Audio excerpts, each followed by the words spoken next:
Have you ever tried to find a counselor or a therapist online? You probably realize that it's not as easy as it may look.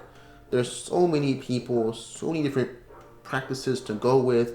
How do you know who's legit, who's not, who's qualified, who's not, who's licensed, and so on and so forth? Especially since there's so many different letters behind people's names, LPC, LPCC, LCPC, NCC, LCSW, ABC, 123. It's like, what do all these letters mean? And what does this actually tell me about the qualifications of the person who I'm looking for? It can be very much confusing. So hopefully in this video, we'll be kind of break down what all these different initialisms actually mean and what they actually tell you about the person or clinician that you're looking at, and hopefully it'll help shed some light on whether or not they are a right fit for you and what you might be looking for in mental health services. It all really just boils down to the idea of credentials, understanding what they are, what they mean, and what it actually tells you about the person who you are looking at for your services. So let's get into it. So the first question we need to ask is, well, what are credentials? What does that even mean? So credentials tell you the therapist has completed a basic course of study and has been granted a degree by an academic institution, usually a master's level degree or higher. A license tells you the therapist has passed an examination administered by the state, but that tells you little about how good therapist actually is. It's important to interview potential therapists and learn about their credentials, experience, and approach to psychotherapy, and then judge for yourself how comfortable you feel with that person. So like I mentioned before, having the technical things such as your education, such as your license and passing all your examinations and so forth is great, but what actually contributes a lot more to the effectiveness and success of therapy is that clinician and client rapport, right? How well you guys are able to relate to another, how well you guys are able to mesh and vibe or whatever. That's going to be way more beneficial to the relationship than just knowing their credentials alone. So yes, understanding all their expertise and background in terms of their credentials is important, but also being able to just connect to them as just a person is going to be just as important as well. So you don't want to get so caught up in all the credentials that you miss out on just understanding who the person is as a person and how well you guys connect with one another on that level. But with that being said, let's look at the credentials and see what that might mean and what it tells us about the person who you might be looking for. So of course you have your classic MD, which is a medical school degree. So MDs can specialize in psychiatric care, family practice, or other specializations that can provide mental health care. Then you have your DNPs, which are doctors of nursing practice or nurse practitioners. And this higher education degree is for people who have reached a doctor level of nursing practice.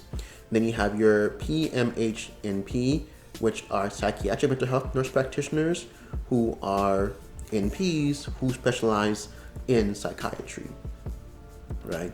And another one here is actually DO.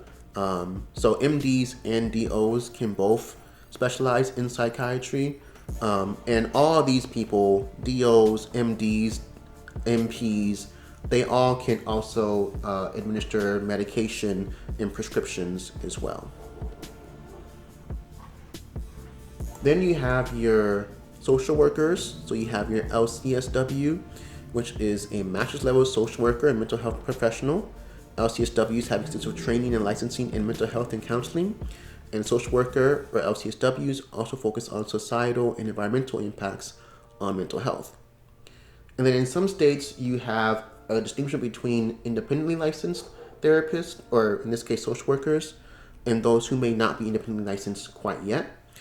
And so in this case, it'll be the LICSW, which will be indicative of the independent license, and the LCSW, which will be indicative of them having a license, but it's not quite the independent license yet. So I'll kind of get into more about this when it comes to the actual licensed counselors portion. But in some states, You have kind of like a tiered system. So you have like a tier 1 and a tier 2 license. So your tier 2 license will then be your independent license. Then your tier 1 will be your supervision license. And we'll kind of get more into that when we get closer to the license for counselors aspect of things. Then you have your LMFTs, which are licensed marriage and family therapists. So similar to LCSWs, this is a master's level counseling degree that provides extensive training and licensing in mental health, and they specialize in couples and family counseling. And these practitioners with this degree may focus on issues in regards to the impact on marriage and family interactions. Then you have your PsyD, which is your Doctor of Psychology. And this is a doctorate degree in the psychology field, and it's similar to a PhD in psychology, but this degree focuses on the practice of psychology, such as diagnosing conditions. All right, so now let's get into the licensed counselors. So these licenses are similar to LCSWs and LMFTs in that they have master's level degrees, and practitioners provide psychological therapy and counseling. The main difference is that these therapists may not have specific training in licensing in social work or family aspects. The reason for the varying titles below is that different states call licenses something slightly different. So, although your licensed counselors kind of have a broad understanding and training in these things, they might not have very specific training in marriage or family therapy, for example, right? So someone who has an LMFT might have more training and more specialization in that particular realm of counseling. So if that's something that you are specifically looking for in counseling, you might be better off with LMFT than versus just a regular licensed professional counselor. But again, it just all depends on what it is that you're looking for and understanding who might be more trained in that specific area than someone else who might just have more general or broad training on that area. So going into the different license names, like I said before, they're based upon the state that you happen to be in. So some states might have different designations for licenses, but they all kind of mean the same thing. Although, like I said, the tier 1, tier 2 thing comes into play in some of these instances, and so I kind of get into what that means in a little bit. So some different licensing titles might be LMHC, which is a licensed mental health counselor, LPC, which is licensed professional counselor, LPCC, which is licensed professional clinical counselor, LCPC, which is licensed clinical professional counselor, and then LCMHC, which is licensed clinical mental health counselor. So let's get into this tier 1, tier 2 stuff. So currently I'm licensed in the state of Illinois, and Illinois has a tier 1, tier 2 system. So the tier 1 license will be, for Illinois' case, an LPC. So what does an LPC mean? An LPC means that this person has completed their master's level degree, and they have obviously passed and have been able to get through all their coursework. They've been able to get through all their practical leadership clinical hours as well. They took the NCE, which is the National Counselor Examination, and they obviously were able to pass that as well.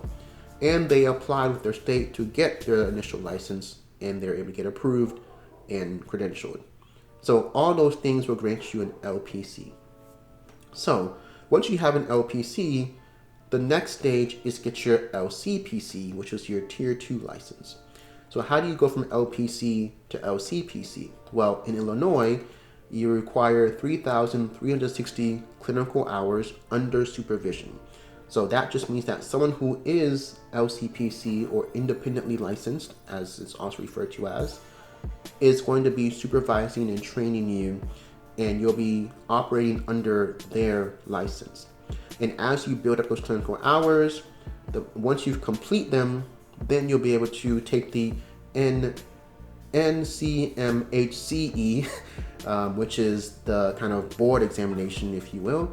And then once you pass that, then you'll be able to apply to get your LCPC, and then you'll be independently licensed, which just means that you can now practice independently without the need or requirement for supervision by someone else. You can operate under your own license as opposed to underneath someone else's license. So tier 1, tier 2 just basically you can refer to it as tier 1 being supervised license, and then tier 2 is independently licensed, right? So one requires supervision, one does not. So let's kind of get into how these different names and initialisms break down by state, right? So a lot of these states share similar names, and so I'll try to group them all together. And then I'll also point out whether they have a tier 1, tier 2 system and what that initialism may be within that state in the system that they may have. So let's start off with the LPC. So in this case, LPC would be your tier 2 license. In Alabama, you have your ALC, which will be your tier 1 license. In Alaska, there are no tiers, it's just straight LPC as your independent license. Arizona, you have the LAC, which is your tier 1 license, the LPC being your tier 2. Arkansas also has the LAC as a tier 1. Colorado and Connecticut and DC don't have any tiers. Georgia has your LAPC as your tier 1. Louisiana has the PLPC as your tier 1. Michigan has LLPC as the tier 1. Mississippi just has LPC. Missouri has PLPC as tier 1. New Jersey has LAC as your tier 1. North Carolina has the LPCA as your tier 1. Oklahoma, Oregon, Pennsylvania, and South Carolina just straight have LPC with no additional tiers. South Dakota has the LPCMH. Texas, Utah, Virginia, West Virginia, and Wisconsin don't have any additional tiers, just straight LPC. And then Wyoming has the PPC as the tier 1, and Puerto Rico has the PCPL as the tier 1. So moving on to the LMHC. So most of these states just kind of have the LMHC as the independent license with no tiers. So we have, in this case, Florida, Hawaii, Indiana, Iowa, Massachusetts, New Mexico, New York. And then you have Wisconsin, which does have an LMHCA as your tier 1. And then you also have other designations like CC, CA, and AAC as well. And then you have the LCPC, which is the independent license. Then Idaho, Illinois, Kansas, and Maine all have LPC as the tier 1 license. And then you also have Maryland, Montana, and Nevada, who has LCPC as an independent license, and they don't have any tiers. All right, moving on to the LPCC designation. So this is for California, no tiers. Kentucky has your LPCA as your tier 1. Minnesota has LPC as tier 1. New Mexico, no tiers. North Dakota has LPC or LAPC as tier 1, and then Ohio has LPC as tier 1. And then you have the LCMHC, no tiers for any of them, and this is for states of New Hampshire, Rhode Island, and Vermont. And then we have the kind of one-offs, right? So we have LPCMH, which is the independent license for Delaware, with the LACMH as the tier 1 license. Then you have the LIMHPCPC, kind of a long one there, but that's the independent license for Nebraska, with the LPC, LMHP, and PLMHP as the tier 1s. And then you have the LCPMHSP for Tennessee being the final independent license, and then the LPC being the tier 1 license. Okay, so now we've kind of gone through all different initialisms by state and what they all mean, whether they're tier 1 or tier 2, independent or supervision, right? Hopefully that kind of helps clear things up a little bit in regards to what these credentials mean and how they apply to the state that you're looking for mental health services in. So if you're looking for someone who is maybe more specialized in family or couples therapy, you might look for an LMFT. If you're living in Florida, for example, you're looking for a counselor, and you know that that LMHC is the independent license in that state, then if you see someone who has an LPC or an LCPC, then you know that that person is licensed, but not licensed in Florida. So you probably won't be able to actually see them, being that they're not licensed in your state. So that's kind of the reason why you might need to know what all these letters mean. so that you can kind of have a better understanding of who you can actually receive services from in that regard. So, what's the point of all this? Understanding these credentials and enlist systems allow you to make a more informed decision on the type of clinician that you may need to see according to your specific needs, and know if they are licensed to provide those services based on whatever state you happen to reside in. So, hopefully you find this video to be helpful and it clears some things up in regards to what credentials are and qualifications and who might be able to serve you given the state you live in and the particular qualifications they may need to be able to provide the services that you're looking for. And as always, all the best.